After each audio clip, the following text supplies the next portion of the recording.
Mabe, ngayon magluluto po tayo ng native na manok. Lulutuin natin sa sali, Kapampangan po. Ibig sabihin, lulutuin natin sa daon ng tanglad.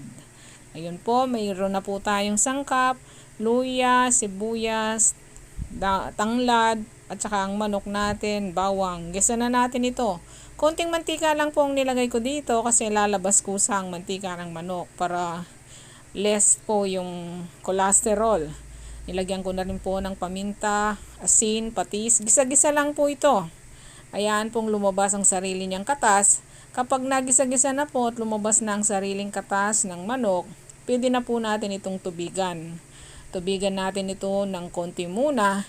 Pagkatapos po, nung malambot na, inalis ko na ang daon ng tanglad at sinabawan ko na po ito na gusto ko.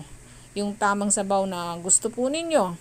Pagkatapos po, tuloy lang po ito